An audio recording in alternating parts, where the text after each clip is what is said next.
하나님 말씀 베드로전서 3장 15절에서 18절 말씀입니다. 우리 한 절씩 교도하도록 하겠습니다. 3장 15절. 너희 마음에 그리스도를 주로 삼아 거룩하게 하고 너희 속에 있는 소망에 관한 이유를 묻는 자에게는 대답할 것을 항상 준비하되 온유와 두려움으로 하고 선한 양심을 가지라. 이는 그리스도 안에 있는 너희의 선행을 욕하는 자들로 그 비방하는 일에 부끄러움을 당하게 하려 함이라. 선을 행함으로 고난받는 것이 하나님의 뜻일진데 악을 행함으로 고난받는 것보다 나으니라.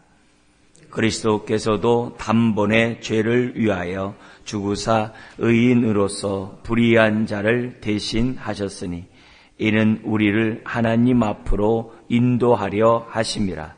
육체로는 죽임을 당하시고 영으로는 살리심을 받으셨으니. 아멘. 고난이 지금 이 3장 13절에서부터 4장 19절까지는 고난에 대한 바른 생각을 가지라고 베드로가 권면하고 있습니다. 그래서 그 첫 번째가 4장 6절까지는 고난은 복이다. 고난은 복이다. 라는 이 하나님의 이 말씀에 대해서 이제 저나 여러분들이 올바로 정말 고난에 대한 생각을 잘 갖자는 거죠. 근데 이 고난이 복인데 그냥 무작정 고난이 복이 아니라 지금 뭐냐면 14절에 있는 것처럼 의를 위하여 고난을 받을 때, 의를 위하여 고난을 받을 때 그게 복이라는 거예요. 그냥 막 선행도 행하지 않고 마음대로 막 살면서도 고난은 복이야. 그러면 이제 그게 이상한 거죠. 그게 아니라 지금 뭐냐면 의를 위하여 고난을 받는 것이 복이라는 거예요. 그러니까 의의 삶을 저와 여러분들이 살아갈 때 그 고난이 복이 되는 거죠. 왜냐하면은 그 고난 때문에 주어지는 플러스 영적인 유익 또 삶의 은혜들이 너무나도 많기 때문에 그것이 우리들의 복이라고 어제 우리가 좀 살펴봤습니다. 그런 가운데 고난이 복이라고 생각하면 우리의 행동이 믿음의 행동이 되는데 첫 번째가 이제 14절에 있는 것처럼 항상 어떻게 돼요? 상전들이나 지도자들이나 또한 가부장적인 남편이나 그런 사람이 너를 두렵게 해도 위협해도 두려워하지 말라는 거죠. 그리고 근심하지 마라. 이게 뭐냐면은 막 이렇게 흔들리지 마라. 흔들리지 마라. 거기 때문에 소동하지 마라. 이렇게 그걸 갖다 이제 근심으로 우리는 번역을 해놨어요. 그러니까 그런 거 하지 않게 되는 거예요. 왜냐면 하나님이 계시니까 그런 위협한 이런 것들 때문에 내가 흔들릴 이유가 없는 거죠. 믿음으로 행동하게 되니까. 고난이 복이라고 아니까 고난 앞에 막 두려워할 필요가 없는 거예요. 너 위협하고 막 그래도 그럴 필요 없는 거예요. 나중에 국가가 정말 막 이 포괄적 차별금지법이 통과돼가지고 막 하더라도 그런 거에 대해서 막 이렇게 두려워하고 이렇게 할 필요가 없다는 거죠. 여러모로 나중에는 이게 뒤에 가서는 어떻게 되냐면은 14절 같은데 이렇게 보면서 그 이하에 이렇게 쭉 보면은 고난을 당할 때 어떻게 내가 그런 사람 앞에서 예수 그리스도를 나의 주라고 떳떳이 고백하고 내가 이 순교를 내가 당할 수 있을까? 두려워하지 말래요. 왜냐면은 성령님이 너와 함께 하기 때문에. 이제 그게 이제 뒤에 이제 나옵니다. 어쨌든 그렇게 하지 말라는 거예요. 그다음 두 번째 나오는 것이 뭐냐면은 믿음으로 반응을 어떻게 하냐면은 너희 마음의 15절에 그리스도를 주로 삼아 거룩하게 하고. 그러니까 그렇게 고난을 당하면 당할수록 믿음 있는 사람은 더욱더 그리스도를 의지하게 돼요. 더욱더 주님이 나의 주님이다 라고 하면서 내가 더 사람이 아주 더욱더 주님 앞에 이렇게 바짝 다갔을 뿐만 아니라 더욱더 주된 삶을 살아가지고 내 삶이 어떻게 되면 거룩하게 돼. 순종이라는 표현을 쓴다고 한다면은 뭐냐면은 고난을 당하면 이상하게 불순종할 것 같은데 더 순종해요. 그냥 더 거룩해져요. 신기한 거예요. 그건 다 경험도 웬만한 성도들은 다 경험할 거예요. 이게 고난이 복이라고 생각하면은 주변에서 막 이렇게 핍박하고 막 그런 것들 때문에 두려워하지 않는 것뿐만 아니라 그리스도를 주로 삼아 더욱더 주님을 의지하는 가운데 내가 거룩한 삶을 살아가는 이런 인생이 된다는 거예요. 이게 놀라운 거죠. 그래서 이거는 세상이 알 수 없죠. 주님이 주시는 그런 정말 기쁨이 있고 은혜가 있는 거죠. 그래서 우리들이 함부로 어려움을 겪고 있는 사람들에 대해서 뭐라고 인간적인 육신의 눈으로 함부로 말하고 평가하면 안 돼요. 네. 저 사람은 그렇게 하나님 앞에 열심히 기도하고 열심히 신앙생활하는데 왜 삶이 왜 저렇게 어려운 문제가 하나님을 왜 해결도 안 해주고 왜 저렇게 고통 가운데 있어? 아니 하나님 믿으면 만사형통하고 막 쫙 잘 살고 육신에 막 이렇게 소유와 지위가 막 그래야 되는데 왜 저래? 그렇게 함부로 말하는 그렇게 해서는 안 된다는 거예요. 왜냐하면 그것 때문에 하나님 나라를 더욱더 소망하게 되고 더욱더 주님과의 관계가 친밀해지고 더욱더 그 삶이 거룩해지고 구별되고 더욱더 순정해지고 그 안에 주는 그 영적인 그 부유함을 어떻게 육신의 눈을 갖고 있는 사람이 어떻게 알겠어요? 그건 모르죠. 함부로 얘기할 수 없는 거죠. 그죠? 그러니까 여러모로 우리들이 지금 우리 자녀들의 여러 가지 지금 막 예를 들어서 아프거나 또 여러 가지 유전적인 의미에서 이렇게 어렵게 태어나고 막 그랬을 때 우리가 보면은 어떻게 저래? 그건 모르는 거예요. 그것 때문에 주는 하나님의 그 복이 얼마나 큰지 그걸 어떻게 하겠어요, 사람들이. 소경이 어떻게 알겠어요? 그러니까 이런 의미에서 지금 뭐냐면 고난이 복이라고 올바로 우리가 깨닫고 딱 있으면 뭐냐면 우리가 그리스도를 주로 삼아 거룩하게 하는 이런 삶이 이렇게 따라오게 된다는 거죠. 그래서 그 거룩한 삶을 따라오면서 나오는 그 얘기가 4장 1절에서부터 사실 뭐냐면 4절까지 그 거룩한 삶이 뭔지를 이제 설명할 거예요. 뒤에 이제 보다 더 이제 구체적으로 옛사람을 벗어버리고 새 사람을 덧입는 그런 삶을 살게 될 것이다라는 그런 말씀이 이제 이 뒤에 나옵니다. 그렇지만 어쨌든 여기서는 지금 우리 거기까지만 지금 뭐냐면 그리스도를 주로 삼아 더욱더 거룩한 자가 돼요. 그렇게 될 뿐만 아니라 세 번째 고난이 복이라고 생각하면은 어떻게 우리가 행동하게 되냐면은 그 뒤에 15절 하반절과 16절에 있는 말씀에 삶을 산다는 거예요. 뭐냐면은 너희 속에 있는 소망에 관한 이유를 묻는 자에게는 대답할 것을 항상 준비하되, 항상 준비하되. 어떻게 얘기하냐면 온유와 두려움으로 하고 선한 양심을 가지라 이렇게 돼 있어요. 우리 성경은 16절하고 딱 떼어놔서 이렇게 지금 이 번역을 했습니다만 이게 원문의 번역이에요. 원문의 번역인데 문맥에서는 뭐냐면은 항상 준비하되 온유와 두려움으로 하고 선한 양심을 가지라까지가 이렇게 한 문장이에요. 떨어져 있지만 한 문장이에요. 근데 여기서 뭐냐면은 소망에 관한 이유를 묻는 자들에게 대답할 것을 항상 준비하래. 우리가 고난 속에서도 그걸 복으로 생각하니까 얼굴이 막 찌푸리는 게 아니라 뭔가 이렇게 평안이 있어 보이거든요. 그리고 고난이 있으면은 이 사람이 막 저렇게 하는데 더 불순종하는 게 아니라 순종하거든요. 그러니까 남들이 이상한 거예요. 그래서 두 가지 얘기가 나오겠죠. 한쪽에서는 뭐냐면 같은 믿음을 갖고 있는 사람이 저 사람처럼 나도 살아야 되겠다 이렇게 생각하는 사람이 있는 반면에 지금 뭐냐면 비방하는 자들 2장 12절에서부터 계속 얘기했던 게 그거잖아요. 비방하는 자들이 볼 때는 뭐냐면 예를 들어서 코로나19 때문에 사람들이 자꾸 교회 가지 말라고 그러는데 막 그냥 매스컴에서 계속 교회를 뭐라고 하고 뭐 어느 커피집에 가가지고 올맞다 이런 얘기는 안 하잖아요. 술집에서 올맞다 이런 얘기는 안 하잖아요. 교회다 그러면 그냥 막 이렇게 하잖아요. 왜냐면 고위 연구이다 막 신천지 때문에 놀래가지고 막 그런 일이 있잖아요. 그러면 사람들이 그러잖아요. 징글징글 하면서 아니 가지 말라는데 왜 이렇게 자꾸 교회 가? 하면서 사람들이 질문하는 거예요. 한쪽에서는 왜 저럴까? 좀 뭔가 이렇게 호기심 있는 사람인 반면에 또 한쪽에서는 뭐라고 그래요? 도대체 쟤네들은 왜 그래? 뭐 이럴 거 아니에요. 당신은 왜 그래? 뭐 이렇게 나올 거 아니에요. 그럴 때 질문을 한단 말이에요. 똑같은 거 옛날에서도 그렇게 질문하는 거야. 비방하는 자들이 도대체 왜 그래? 막 이렇게 너는 왜 그래? 이렇게 얘기했을 때 마음에 준비하고 있어야 하는 거죠. 준비하고 있어가지고 묻는 자들에게는 대답할 것을 항상 준비해야 돼. 이단들은 자기네들의 교리가 옳다고 해서 그걸 준비를 잘해가지고 말하면 그냥 쫙쫙쫙 나와가지고 이단이 옳다라고 쓱 끌고 가는데 도대체 기존 성도들은 뭐냐면 준비를 안 하는 거예요. 사람들이 그런 소망을 물을 때 막 쫙 나가는데 교회 나가봐. 뭐 그렇게밖에 못한다는 거죠. 그렇게 하는 게 아니라 항상 준비해야 돼. 준비를 딱 해가지고 뭐냐면 근데 답을 하는데 어떻게 되냐면 여기 나온 것처럼 온유와 거기 나오는 정말 두려움을 하고 선한 양심을 가질 것을 얘기를 합니다. 이 온유라는 것은 이제 사람에게 대한 태도라고 한다면 두려움은 하나님 앞에 서 있는 그런 마음이거든요.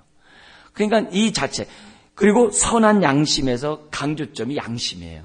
그 선한 것은 수식한 거예요. 그래서 양심이란 단어가 제일 앞에 나와서 16절에 시작을 해요. 양심을 가져라 선한 이렇게 돼 있어요. 이 얘기는 뭐냐면 마음을 강조하는 거거든요. 그러니까 여기 온유와 두려움으로 하고라는 이 속에서는 뭐냐면 마음을 가지는 가운데 어떤 마음? 선한 양심을 가지는 가운데 우리가 뭐냐면은 온유와 두려움으로 지금 답을 해요. 그래서 소망을 물으면 좋은 기회라는 거예요. 바울 같은 경우는 로마 황제에게 너 도대체 왜 그래? 라고 얘기했을 때 그 나이가 믿고 있는 그 소망에 대해서 말할 수 있는 기회가 있는 거거든요. 그러니까 나를 위해서 기도해달라고 바울이 기도 요청을 골로새서 한 거 아니에요? 그러니까 여기서도 지금 그런 거예요. 그런 모습이 있을 때 정말 온유와 두려움으로 그걸 갖다 이제 공동 번역은 어떻게 번역했냐면 부드러운 태도로 조심스럽게 이렇게 공동 번역은 이렇게 번역을 해놨어요. 그러니까 어쨌든 간에 답할 것을 항상 준비하면서 기회를 딱 잡아가지고 그건 입지를 하고 있는 상황이니까 딱 잡아가지고 아주 신중하게 지금 답을 하라는 거예요. 왜냐하면 이렇게 신중을 하면 16절 거기 뭐라고 되면 이는 이렇게 돼 있어요. 이는 그 목적이 나와요. 그리스도 안에 있는 너희의 선행을 욕하는 자들로 그 비방하는 일에 부끄러움을 당하게 하려 함이라. 그 2장 12절의 말씀이 나오는 거예요. 그리고 요 얘기가 뒤에 뭐냐면은 4장 4절 이하에 나오는 것처럼 너희를 이상하게 생각해가지고 너희에 대해서 뭐라고 막 하는 사람이 있는데 4장 5절에 그 사람이 산자와 죽은 자를 심판하기 예비하신 그 하나님에게 사실대로 고하리라. 알고 봤더니요. 이 사람이 정말 그렇게 어려움에 핍박을 당하고 고난 속에 있는 데서도 항상 나를 도와주려고 하고 항상 나에게 착한 마음, 행실로 이렇게 하려고 하고 그랬대요. 이런 모습들이 나타나는 일들이 이제 생겨나게 된다는 거죠. 그래서 어쨌든 우리들이 이렇게 선한 모습을 지금 세 가지 모습을 딱 가지면 고난 복이다 올바른 생각 속에서 믿음의 반응을 세 가지 따다닥 하면은 비방하는 자들도까지도 비방하는 일에 부끄러움을 당하게 되는 그런 일들이 생겨난다는 거예요. 결국 부끄러움을 당한다는 게 그 사람이 살아있다고 한다면 예수님을 믿게 되는 거죠. 만약에 살아있지 않고 백보자 심판을 딱 받으면은 정말 그건 끝나는 거죠. 그렇게 했음에도 불구하고 안 믿었으니까. 그게 하나의 증거가 되겠죠. 그래서 여튼 간에 우리들은 뭐냐면 정말 모든 거 하나님 앞에 맡기는 가운데 그 목적에 따라서 저와 여러분들이 뭐냐면은 믿음의 반응을 해야 한다는 거죠. 그러면서 17절 그래서 우리가 이렇게 해서 이렇게 고난을 당하고 어려움을 겪어서는 안 돼요. 그게 17절인데요. 같이 읽겠습니다. 선을 행함으로 고난받는 것이 하나님의 뜻일진데 악을 행함으로 고난받는 것보다 나으리라. 이건 비교할 수 없다는 거죠. 비교할 수 없는. 그러니까 결국 우리들이 뭐냐면 악을 행하면 안 돼요. 어쨌든 간에 우리들이 뭐든 간에 불신자들에게 악을 행하는 그 일련의 행동들을 하면 안 돼요. 우리가 옛사람으로 살아가면 안 돼요. 내 모습에서 옛사람이 활기치면 안 돼요. 항상 새 사람이 우리가 뭐냐면 나타날 수 있도록 저와 여러분들이 해야 돼요. 당장은 억울할 수 있죠. 분할 수 있죠. 근데 앞에서 뭐라 그랬어요?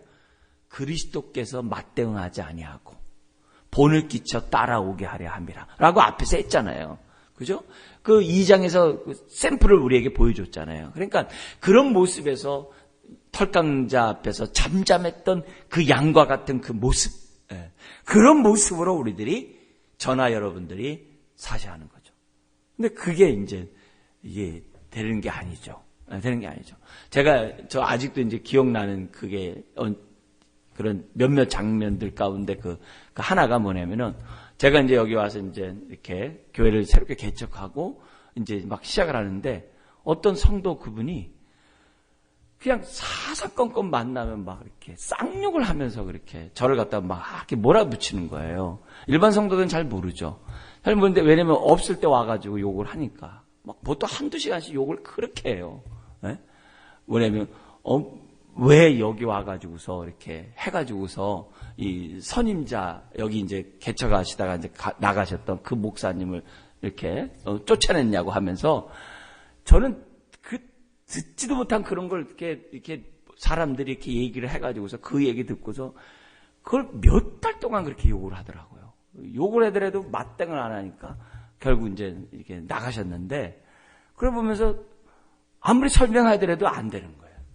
그게 이해가 안 돼요. 한번 딱 그게 생각이 되면은 그냥 막 담지 못할 욕들을 막 한무지 않씩 하는 거예요.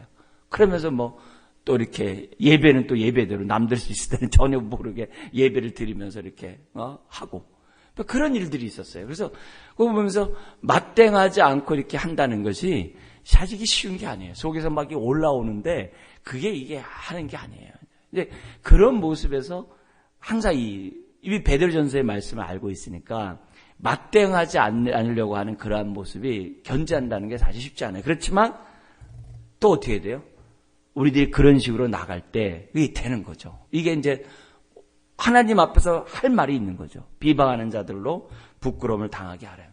그러니까 나중에 한참 또 이렇게 지난 다음에 이제 들리는 얘기가 왜 그랬는지 모르겠다고 이렇게 얘기도 이제 그렇게 사람을 통해서 이제 제가 이렇게 들었습니다만, 어쨌든 이런 부분 속에서 우리들이 해나간다는 것은 쉽지 않은 이런 부분들이 많아요. 그러나 그리스도를 생각하고 우리가 정말 고난을 참으면 그것이 우리들에게 유익이 된다는 것을 우리가 보여줘요. 그러면서 18절에 이런 말씀이 나와요. 그리스도께서도 단번에 죄를 위하여 죽으사 의인으로서 불의한 자를 대신하셨으니, 저와 여러분들을 위하여 대신하셨으니, 그 대신하신 목적이 나와요. 그걸 다음 구절을 우리 한번 이는서부터 읽겠습니다. 시작. 이는 우리를 하나님 앞으로 어떻게 해요? 인도하려 하심이라. 육체로는 죽임을 당하시고 영으로는 살리심을 받으셨으니. 결국 오늘 저와 여러분들이 왜 그렇게 고난의 삶을 사느냐, 주님의 모습을 보면서 우리들이 힌트를 얻으라는 거예요. 주님이 왜 우리를 위해서 대신 죽었냐, 왜 고난을 당하고 왜 그랬냐, 우리를 인도하기 위함이 아니냐 이게요. 그렇다고 한다면 우리가 왜 정말 이 고난의 복이라는 생각 속에서, 그런 정말 모욕 속에서도 맞대응하지 않고 왜 그러느냐, 그래야 하나님께로 인도할 수 있는 기회를 얻을 것이 아니냐 이게요. 그러니까 이게 쉬운 게 아니죠. 여러분의 가정에서 믿지 않는 사람이 핍박을 할 때, 하여튼 가족 중에 누가 핍박을 할 때 그걸 이렇게 선하게 행동한다는 게 이게 쉽습니까? 그냥 나도 그냥 맞대응하면서 너는 잘한 게 뭐 있냐라고 이렇게 뭔가 하려고 하겠죠. 근데 그렇게 하지 말고 주님이 우리를 인도하기 위해서 모든 고난을 다 당하셨던 것처럼 저와 여러분들도 해야 한다는 거죠. 나 변론하고 싶고 막 하고 싶어도 하라 이게요. 옛사람을 죽이고 하라 이게요. 그것을 우리들에게 지금 이제 가르치고 있다는 거죠. 그러면서 결국 주님이 고난을 당했기 때문에 저나 여러분들이 고난을 당하는 것이 하나님의 뜻이라는 거예요. 네. 하나님의 뜻이기, 거기 17절에 선을 행함으로 고난받는 것이 하나님의 뜻일진데, 이게 하나님의 뜻이에요. 그러니까 이 뜻 가운데 어떤 사람은 비방하는 자가 부끄럽게 되고 어떤 사람은 비방하다가 예수 믿는 그런 일들이 생겨날 수 있다는 거예요. 결국 이렇게 하는 이유가 뭐예요? 고난당하고 있는 사람들을 위로하시려고, 그리고 세임을 바라고 순종 가운데 살아가라고 지금 뭐냐면 그 인도라는 단어를 우리들에게 쓰고 있는 거예요. 자, 근데 인도를 하는 게 이게 위로하는 거죠. 그러면서 여기 나오는 것이 이제 19절 이하의 이제 말씀이 나오는데, 여기 보면은 19절에 있는 그가 또한 영으로 가서 옥에 있는 영들에게 선포하시니라. 옥에 있는 영들에게 가서 선포를 해요. 근데 이 선포와 지금 뭐냐면 4장 6절에 이를 위하여 죽은 자들에게도 복음이 전파되었으니 라는 전파와 단어가 달라요. 단어가 달라요. 이 6절의 전파는 우리가 말하는 전도예요. 근데 여기 19절에 나와 있는 선포는 전도가 아니에요. 전도가 아니라 하나님의 그 권위, 정말 그 하나님의 만유의 주, 만왕의 왕이신 심판주이신 그 주님이 뭐 하는 거예요? 지금 심판하는, 내가 지금 사망을 이기고 죄를 이기고 내가 어둠의 권세를 이겼다라고 하는 그것을 갖다 뭐예요? 밝히 드러나는 그런 단어가 이 선포라는 단어예요. 그러니까 어디 가서 얘기하는 거예요? 노아 시대 때 불순종했던 그 옥에 갇힌 자들에게 예수님의 그 심판주의 그 모습을 지금 뭐예요? 보여주신 장면이 19절에서부터 20절에 나오는 그런 단어예요. 이게 이제 난의 주라고 해가지고 우리 해석하기 어렵다고 하는 그런 이 성경 규절이에요. 성경 규절인데 우리들이 기본적으로 전통적으로 해석하는 방법이 지금 뭐냐면 선포와 전파는 다른 단어라는 거예요. 그걸 생각해 보면은 우리들이 이제 이해가 되는 거죠. 그래서 영으로 가서 옥에 있는 영들에게 선포하는, 이걸 갖다 이제 천주교에서는 연옥 사상을 해가지고서 그때 있는 사람들을 갖다가 노아 시대 때 구원받지 못한 나머지 사람들이 고난, 일정 기간 동안 고난을 당한 다음에 이렇게 다시 연옥에서 천국으로 이렇게 올라가잖아요. 그런 과정으로 이걸 갖다가 천주교에서 해석을 해요. 그거는 연옥교리는 나중에 후대에 나온 얘기고, 그래서 그건 짜맞춘 거고, 그 지옥에 간 것은 그들을 구원하려고 간 것이 아니라 예수님이 만주의 주여, 만왕의 왕이신 것을 선포하기 위해서 어둠의 존재들에게 선포하기 위해서 가셨다는 거예요.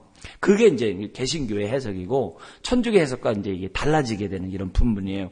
그러니까 여기서 뭐냐면 여기 20절에 그들은 이렇게 돼 있어요. 전에 노아의 날 방주를 준비할 동안 하나님이 오래 참고 기다리실 때 어떤 자들이에요? 복종하지 아니하던 자들이라, 불순종하는 자들이라는 거예요. 그래서 방주에서 물로 말미암아 구원을 얻은 자가 몇 명뿐이니 겨우 8명이라 이렇게 돼 있어요. 그러면서 이 구원 방주의 그 물과 21절에 뭐와 연결시키냐면 세례랑 연결시켜요. 지금 베드로전서가 세례 교인에게 얘기했고 세례 문답서로도 사용했다고 그랬잖아요. 세례를 연결을 해요. 그러면서 물은 예수 그리스도께서 부활하심으로 말미암아 이제 너희를 구원하는 표니, 지금 세례받은 사람이에요. 그래서 곧 세례라. 이는 육체의 더러운 것을 제하여 버림이 아니요 하나님을 향한 선한 뭐가 나온 거예요? 양심의 간군이라. 그래서 아까 선한 양심을 가지라고 얘기한 거예요. 그러니까 선한 양심의 간군이라. 그는 그러면서 어떻게 돼요? 하늘에 오르사, 예수님은 하나님 우편에 계시니 천사들과 권세들과 능력들이 그에게 뭐 한다고요? 복종하느니라. 그래서 결국은 이제 하나님 보좌 우편에 앉아서 정말 이 세상에 하늘과 땅에 모든 권세를 갖고 계신 분으로서 하늘과 땅과 땅 아래 있는 자들이 그분 앞에 무릎을 꿇고 주라고 고백하는 이런 역사가 나타난다는 것이 22절까지 얘기해요. 그러니까 여기서 보면 그냥 결국 노아의 홍수 때 불순종한 자를 구원받으면 말이 안 되잖아요. 그 노아 방주를 짓고 있음에도 불구하고 그들은 얼마나 노아를 비난했겠어요. 그러면서 받겠어요. 그들에게 노아가 또 얼마나 외쳤겠어요. 그때 불순종하는 자들에게 주님이 구원하려고 옥에 내려가요. 그 갖다 천주교 같이 여러 개 내려가요. 그건 말도 안 되는 거죠. 우리가 우편강도에 있는 것처럼 오늘 네가 나와 함께 낙원에 있으리라. 그 말씀을 우리들은 항상 기억해야 돼요. 왜? 예수님의 말씀이 가장 큰 권위이자이기 때문에 거기에 따라서 우리들이 생각해야 되는 거죠. 그러니까 그런 의미에서 예수님이 옥에 간 것이 다른, 구원하려고 간 게 아니라 바로 그 불순종하는 자들에 대한 심판인 거죠. 그러니까 우리가 히브리서 11장에 있는 것처럼 예수님이 이 땅에 오시고 오늘 저와 여러분들이 정말 믿음으로 의롭다움을 받아야 구약에 있는 믿음의 선진들의 그 믿음이 온전케 된다고 그랬어요. 그 히브리서 11장에 나온다. 예수님이 오시지 않으면 그게 의미가 없어요. 구원도 예수님이 오셔야 아브라함의 믿음이 그게 의미가 있는 거예요. 마찬가지예요. 심판도 예수님이 오셔야 그 심판도 그게 온전한 거예요. 구원도 온전한 것처럼. 지금 그 얘기를 지금 본문이 우리들에게 하고 있는 거예요. 그런 의미에서 저와 여러분들이 21절에 예수 그리스도를 나의 구세주로 믿고 세례를 받았는데, 이런 세례를 받은 저와 여러분들에게는 뭐가 있어야 돼요? 선한 양심이 살아난 거죠. 그리고 살아났으니까 어떻게 해야 돼요? 선한 양심에 따라 살아야죠. 그게 거룩의 삶이요, 정말 온유와 두려움으로 답하는 삶이요, 정말 순종하는 삶의 근본이 선한 양심이라는 거죠. 그래서 오늘도 이 선한 양심이 오늘 내 안에 있고, 그 선한 양심에 따라 오늘 저와 여러분들을 살아가야만 하는 거죠. 그래서 디모데전서 1장에서도 1장 19절 이하에서도 말씀이 있는 곳에서는 양심이 살아난대요. 이게 할렐루야인 거죠. 여기 나온 거죠. 세례를 받았기 때문에 옛사람이 죽고 새 사람이 살아났기 때문에 뭐 하는 거예요? 양심이 살아난 거죠. 그러니까 이 양심에 따라 오늘도 우리들이 신앙생활하는 저와 여러분들이 되어야 하는 거죠. 이러기 위해서는 먼저 고난에 대한 바른 생각을 저와 여러분들이 갖고 거기에 따라서 믿음의 삶을 살아가야 될 줄 믿습니다. 기도하겠습니다. 하나님 아버지, 오늘 우리들의 삶이 고난 앞에 주눅들지 않도록 도우시고, 그렇다고 잘못함으로 고난당하지 않게 하여 주옵소서. 주님, 나에 대해 소망을 묻는 사람들에게 대답할 것을 항상 준비하는 우리가 되게 하시고, 기회가 됐을 때 비방하는 자들도 부끄러워하게 하는 그런 답변과 삶을 살아가는 우리가 되게 하여 주옵소서. 주여, 오늘도 우리의 착한 양심, 선한 양심이 우리를 지배하게 해 주옵시고, 그 양심에 따라 하나님을 경외하고, 양심에 따라 순종하게 하시고, 양심에 따라 사람들에게 주의 은혜와 사랑을 나타내는 주의 자녀들 되게 하여 주옵소서. 모든 것 주님께 의지하며 예수님의 이름으로 기도드리옵나이다. 아멘.